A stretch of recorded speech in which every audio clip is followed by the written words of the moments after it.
Thanks to the support as a channel member, Adam Fitzpatrick. No, when we were at Wembley the other day, that wasn't the playoff final. No, we're playing that today. That was the FA Trophy. Yeah, I know that's only supposed to be for non-league. I don't know how you got us in that. Admin error, presumably. But yeah, that doesn't get us into League One. We have to win today to get into League One.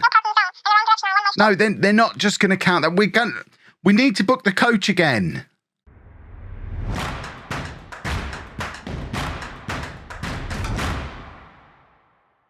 Hello and welcome to part 41 of Homegrown. I'm Kevin. Coming up on today's episode, it is the League Two playoff final at Wembley against Salford.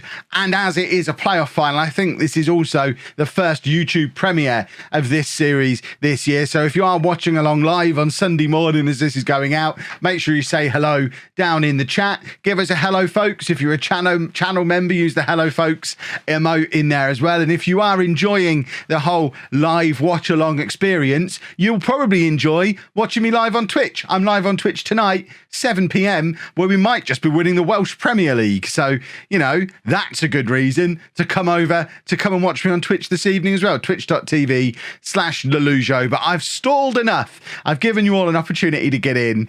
We can't delay any further. It's time to head over to Wembley for the League Two playoff final against Salford. And this is the team that is going to be taking the field at Wembley. And once again, we've got to do it without Harrison Davies and without Danny Pritchard. It's sad that those two aren't available because they are leaders on and off the pitch. We're going with Captain Cartwheel, Oliver Wright in goal. Hopefully we're seeing a cartwheel from him before the end of this episode.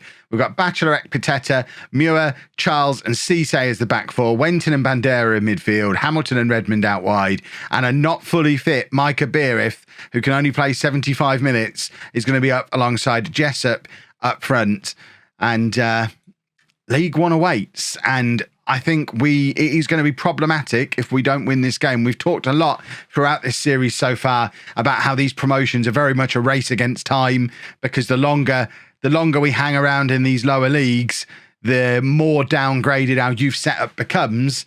And if we get to the Championship or the Premier League and our youth setup isn't producing Championship or Premier League players, we are going to be in trouble, because we're not going to have players released from Premier League teams who can come into our side. We've already found over the last season or two that the players released from Premier League teams aren't really good enough to come straight into our team. This is largely the same 11 that would have started in this game a year ago, 2 years ago. We're not really bringing a lot of newer players through in this lineup at the moment. And if we stagnate in one of these leagues, that problem is only going to get worse. Plus, we'll have the added issue of losing Davies and losing Pritchard and losing our better players and having to make do with the dross that's left over. We're 1-0 down as well after 4 minutes, which isn't ideal at all. It probably doesn't help that I'm doing this over the PA system at Wembley and the players have just heard me call them dross, which they're probably not that keen on. But, you know, if the dross can win the playoffs, then I'm less worried about what the future may hold. We need Harrison Davies for a game like this. Oh, my goodness. Salford are really coming at us here, and we need an equaliser. To concede a goal as early as we did in a game as big as this, you definitely need a quick reply, and it's already been 4 minutes since they scored. So a goal now would be very helpful in the whole getting a quick reply thing. This is where you need a big game player like Danny Pritchard, who's going to step up and fill his enormous void today. Jessup with the shot from range, and it goes over. Do you reckon he'll like being described as having an enormous void? Maybe not. Maybe I need to rephrase that slightly. We'll figure that out in the edit. It'll be fine. I probably said something much more insightful. 20 minutes gone, though. We've not yet had a shot on target, and I think it's time for me to encourage the boys. Bachelorette Pateta is going to take a long throw. Now he's overflowing with encouragement, and that's all he needed. They just needed to be told they could get the job done. The throw for Beerith, and Beerith is there to nod the ball past the goalkeeper for his 19th goal of the season. It's very much a home goal.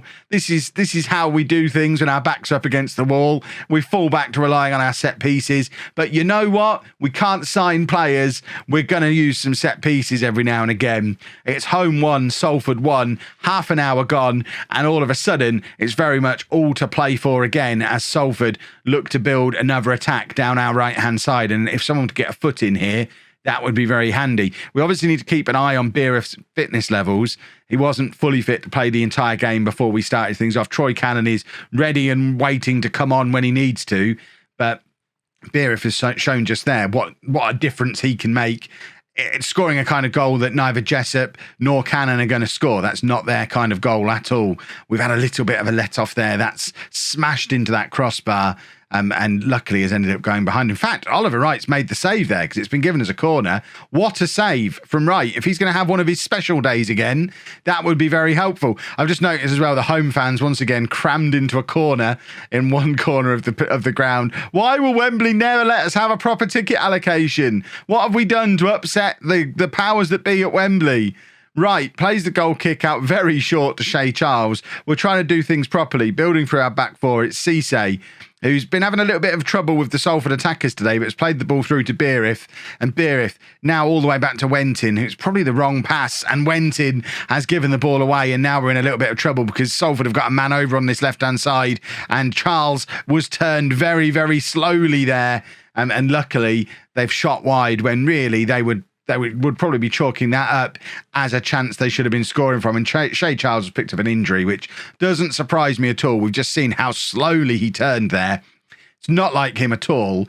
I think we're going to have to take him off. So that's another one of our big players in recent years not able to continue. John Allen comes on to play at centre-back, another one of our centre-backs who probably plays more games in midfield than he does in defence. It'll be fine. It's all going to be fine. It's time for more encouragement, I think. Encourage.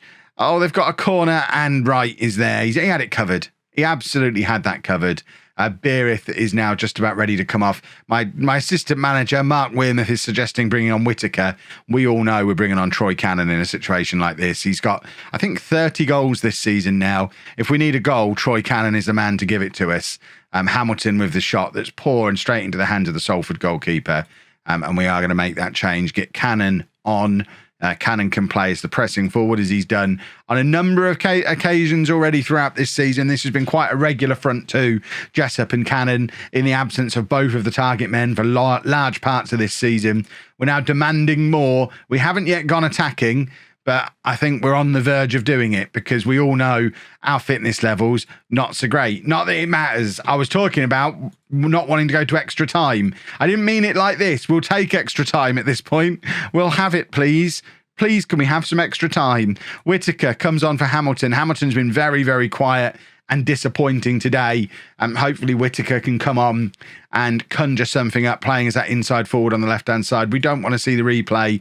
What we do want to see is something going forward. Give me anything. We're demanding more. We've gone attacking. We've made all three of our substitutions. Now we just need a little bit of luck to shine down on us, because it's not a situation where, oh, well, we lose the playoff final, we come back stronger next year. I don't think there's any doubt that if we're in League Two again next year, we will be a weaker side than we have been this year, because players will leave. We can't afford to not get promoted. It could be disastrous for the save. We've got 15 minutes to try and at least get back into this game, to give ourselves a little bit longer to try and fight for this promotion. But it is Salford with the ball again on the right-hand side. Batarek Piteta's trying to get the ball off of him, but can't. And, oh dear, Allen heads clear. Bandera's got to get there first, but doesn't. We just look tired. We look like we just look spent. We've played a lot of football this year and we're playing a high energy system that we are struggling to maintain, but Whittaker is charging forward. Whittaker's been fouled. We've got a penalty. It's a 78th minute penalty. It's Batarek Piteta to take. Please don't mess this up here for us, Tom. He came back to us this year. Can he score the equaliser for us at Wembley? He can. It's 2-2. 78 minutes gone. Tom Batarek Piteta, who's probably played close to 200 games for this club by this point, has just scored a penalty for us at Wembley. Nerves of steel. And we're leaving attacking on. We don't want to have to go to extra time. We want to win this in normal time. Jessup with the corner. Muir. Oh, is that? I don't know if that's a crossbar or if it's a save. It was very, very close. And now with 5 minutes remaining, it's Salford on the attack with a throw-in. We can't let them score. I'll be so very sad. We're so close. Went in, heads. I don't want to say clear because it isn't. He's got to be offside. That man must be offside. He is offside. Remain calm. Everybody take a breath. Remain calm. He was offside. It's all fine. 85 minutes gone. It's 2-2. Let's have a look at the actual... Yeah, he's miles offside. I mean, I'd book him for being that offside. It's just a blatant disregard of the rules. Redmond with the free kick. Can he make himself a home legend? Oh, my word. What a free kick. And Troy Cannon, with his 30th goal of the season, fires it home. Oh, my goodness me. Troy Cannon has potentially scored the goal to take home into League One. This is... very important that we go back to a less attacking system. There's still 3 minutes remaining. If we concede again here, it will just knock the stuffing out of us. We've got to hold on now. We've done everything. Please hold on. Oh, the post. What was that noise? The post is on our side. Luck is shining down on us. Come on. Oh, it is the 90th minute, but there's 5 minutes of time being added on, and Salford have the free kick. Went in, wins it off him comfortably, though, and we're on a counter-attack, and it's Troy Cannon. There's nobody anywhere near him. We've got a man over on the left-hand side. Cannon should be squaring that, or running it out into the corner. Passing it into the hands of the goalkeeper is an absolute nonsense. But it doesn't matter because Holme Football Club are a League One team. Well done, boys. Congratulations. Let's go get a trophy, shall we? Do we get a trophy? What? That was the final, wasn't it? Where's our You don't get a trophy for the playoff final? Rubbish. Well, I'm glad I showed you the FA Trophy final earlier in the season now. But there's your confirmation. We have got promoted. And we are a League One side. Mrs Wearmouth's over the moon. She doesn't really understand what's gone on, but she's loving it. We're promoted 1 year ahead of schedule. Shay Charles wants a new contract. We can deal with all that in tomorrow's transfer special. But for now, Holme are a League One side. And in tomorrow's episode, we'll find out if we manage to bring in any players to try and help us stay there. Or probably more importantly, if we can keep hold of some of these players that have got us there. Plan is still just about intact currently. We need 2 more in these consecutive promotions. We need to go straight up into the Premier League. Then I think that's our only chance of ending this series with a Champions League win. We've got to go straight through. It is a race against time with these youth facilities that are they're decaying faster than any building in history. If you've enjoyed that, please make sure you leave a nice big thumbs up on there for me. Subscribe to the channel for daily Football Manager videos. And thank you very much for watching.